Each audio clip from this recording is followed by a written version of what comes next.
प्रेक्षकांनो, खरं बघितलं तर आज खूप छान दाखवलंय त्यांनी, पण पुन्हा तोंडाजवळ घास नेऊन बाहेर काढलाय. म्हणजे उत्सुकता ताणली आहे आणि पुन्हा तसाच सस्पेन्स क्रिएट केलाय.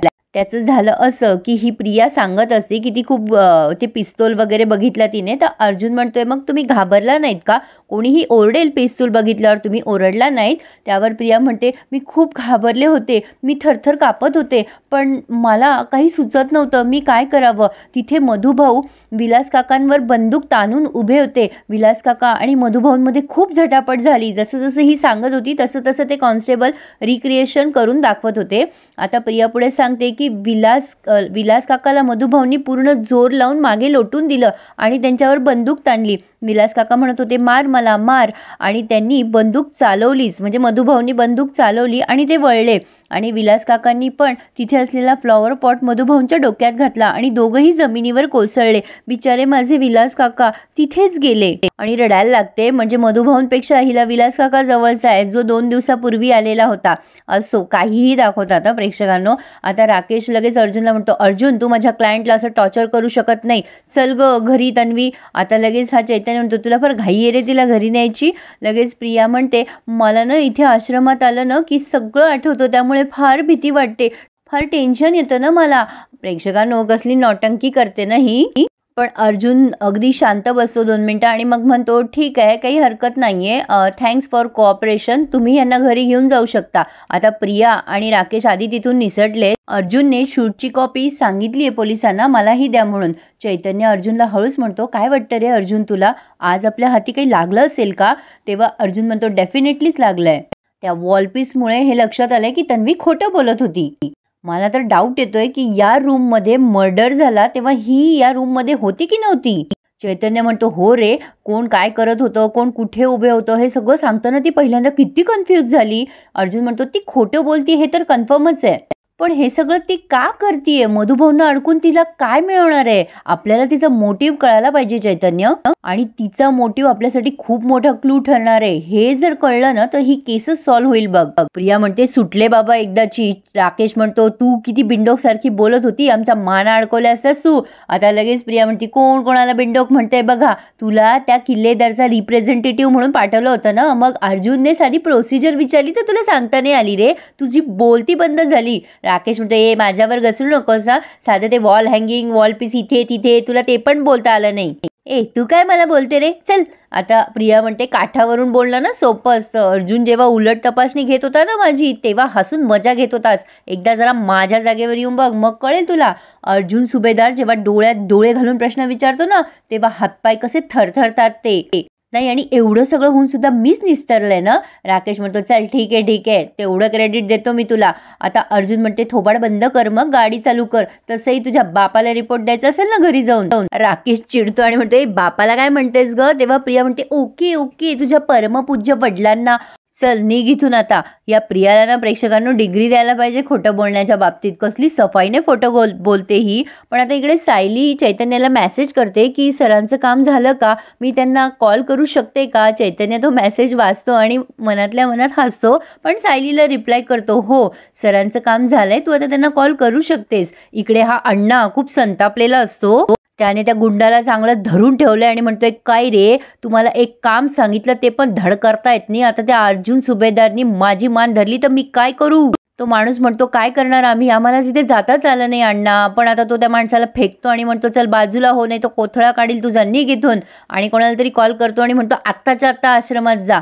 आणि इकडे अर्जुनला सायलीचा कॉल येतो. अर्जुन हसतो आणि म्हणतो, ह्या सायली पण ना खूपच इम्पेशंट आहेत. आता चैतन्य म्हणतोय, तू हे अगदी आनंदाने बोलतोयस हसून. अर्जुन म्हणतो, अरे बाबा, आश्रमाचं काही असलं ना की त्या सुपर टेन्स होतात, मी एकदा त्यांच्याशी बोलून घेतो, म्हणजे त्यांचं टेन्शन कमी होईल रे. चैतन्य हसायला लागतो. सायली आता फोन उचलल्या म्हणते, सर काय झालं, प्रियाचा खोटेपणा उघडकीला आला का? नाही म्हणजे आपल्या हाती काही लागलं का? तुम्हाला पाहिजे होतं तसं सगळं झालं का? अर्जुन म्हणतो, हो, जरा श्वास घ्या सायली, सगळं काही व्यवस्थित झालंय, बाकीचे रिपोर्ट मी तुम्हाला घरी येऊन देते. सायली म्हणते, तुम्ही नक्की सांगा ना, मला टेन्शन आलंय. सायली म्हणते, टेन्शन नका घेऊ, आपण एक पाऊल पुढे गेलो या केसमध्ये, एवढंच सांगेल. काही फॉर्मॅलिटीज आहेत त्या संपल्या की मी घरीच येईल. अर्जुनला बोलता बोलता मागे काहीतरी दिसलंय, म्हणजे त्या जमिनीच्या बाहेर छोटीशी कॅरी बॅग आली आहे. त्यामुळे अर्जुनचं लक्ष बारीक गेलंय तिकडे. त्याने सायलीचा फोन ठेवलाय. सायली म्हणते सर लवकर घरी या हं. आणि त्याने चैतन्याला दाखवलंय, ते बघ चैतन्य तिथे काहीतरी आहे, जा तू पटकन पोलिसांना बोलव. आणि चैतन्य गेलाय त्यांना बोलवायला. इतक्या तिथे अण्णाने पाठवलेला माणूस येतो चहा घेऊन, पण ते पोलीस त्याला तिथून हुलकावून लावतात.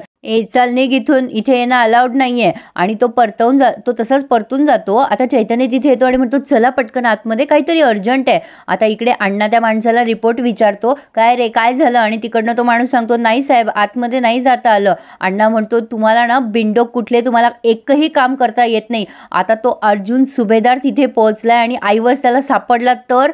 आणि प्रेक्षकांनो इथे साक्षी ऐकते आणि तिला कळत नाही अण्णा इतके का चिडलेत. नाही कुठल्या ऐवजाबद्दल बोलतायत आणि अर्जुन सुभेदार नेमका कुठे गेलाय.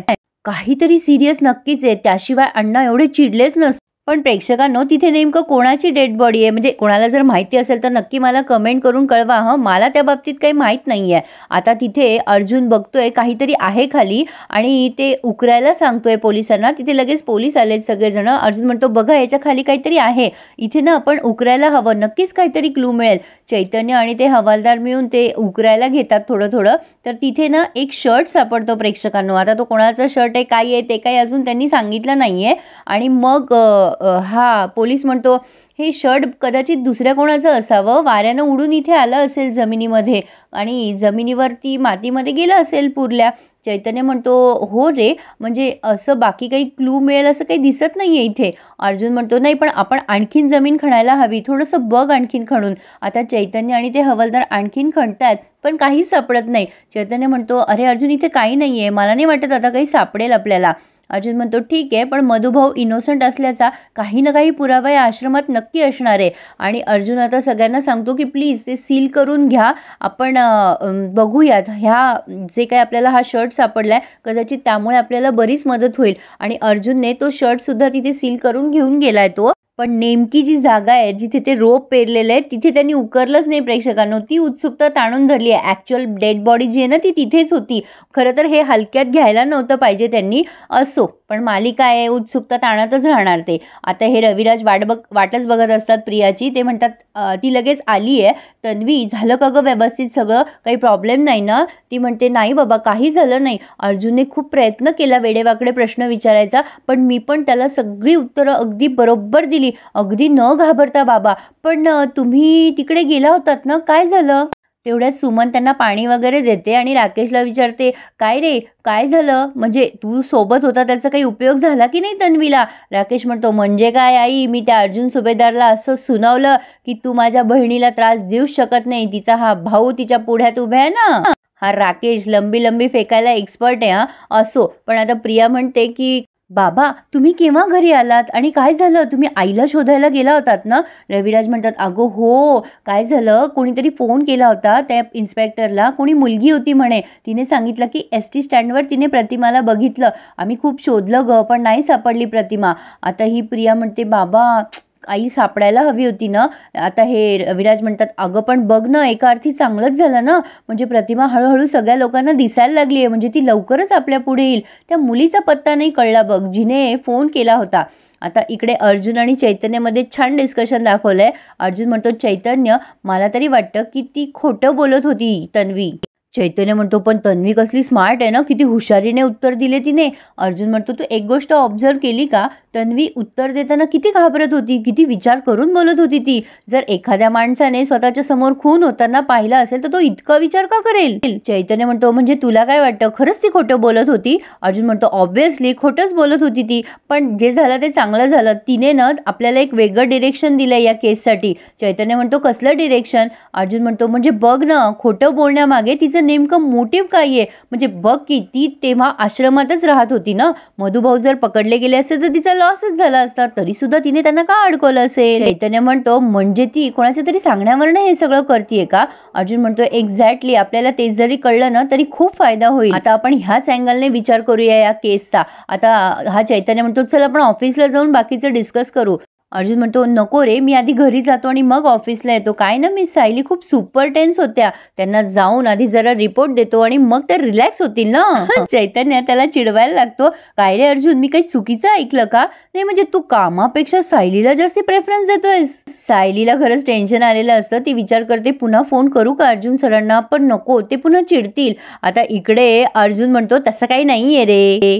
अरे मी सायली खूप टेन्शनमध्ये होत्या ना, काळजी करत होत्या त्या. आता चैतन्य म्हणतो, हो बरोबर आहे बरोबर आहे, त्या काळजी करत असतील म्हणून तू त्यांची डबल काळजी करत असशील ना, मी समजू शकतो रे. अर्जुन म्हणतो, अरे तसं काही नाहीये. चैतन्य त्याला चिडवायला लागतो, कोण होतास तू, काय झालास तू, अरे वेड्या असा वाया गेलास तू. असं चैतन्य चिडवतो भारी. आता अर्जुन म्हणतो, शट युअर माउथ चैतन्य. तर इकडे सायलीबाई शेंगदाणे भाजताय. उद्या हरितालिका आहे, म्हणजे सॉरी आज हरितालिका आहे, त्यांच्या मालिकेत उद्या आहे. आता या कल्पनाताई म्हणतात, अगं सायली लक्ष कुठे आहे तुझं, शेंगदाणे झाले की भाजून? पण सायलीचं लक्ष मात्र सारखं दाराकडे की अर्जुन सर कधी येतील आणि कधी रिपोर्ट देतील. पण कल्पनाताईंना असं वाटतं की ही अर्जुनची जरा वेगळ्या पद्धतीने वाट बघतीये. असो, आता विमल आणि कल्पनाताई एकमेकींना खुणवायला लागतात, पण सायलीचं लक्ष मात्र सारखं तिकडे. बाय द वे प्रेक्षकांनो, आज हरितालिका आहे ना, तुम्हा सगळ्यांना हरताळ तिजेच्या खूप खूप शुभेच्छा माझ्या सर्व मैत्रिणींना. तर मग कसा वाटला रिव्ह्यू मला नक्की कळवा आणि आपल्या चॅनलला नक्की सबस्क्राईब करा. इथेच त्यांनी हा रिव्ह्यू पूर्ण केला आहे आणि पुढे आपण बघतोय की तोच प्रोमो दाखवला आहे. अर्जुन म्हणत असतो, तुम्ही जेवून घ्या, तुम्हाला उद्या उपवास आहे ना. मम्मा काय म्हणाली आत्ता? पण सायली चिडते आणि म्हणते, मी इथे का राहतीये, मी तुमच्यासाठी सगळं का करते आणि मधुभाऊंना साधा जामीनसुद्धा मिळू नये कसल्या तरी गोष्टीवरनं ही चिडली आहे. आणि या दोघांची छान स्वीट भांडणं दाखवले. पण काय वाटतं तुम्हाला, अर्जुन करेल का सायलीसाठी उपवास हरताळ तिजेचा? कारण ना त्याला चांगलंच टेन्शन आलंय, जर सायलीने उपवास केला नाही तर यांचं भिंग फुटेल कॉन्ट्रॅक्ट मॅरेजचं. काय करावं आणि सायलीला समजून सांगावं हा त्याला प्रश्न पडलाय. काय वाटतं, मजा येईल की नाही पुढे बघायला? तर मग चॅनलला नक्की सबस्क्राईब करा आणि सगळे रिव्ह्यूज एन्जॉय करा. धन्यवाद.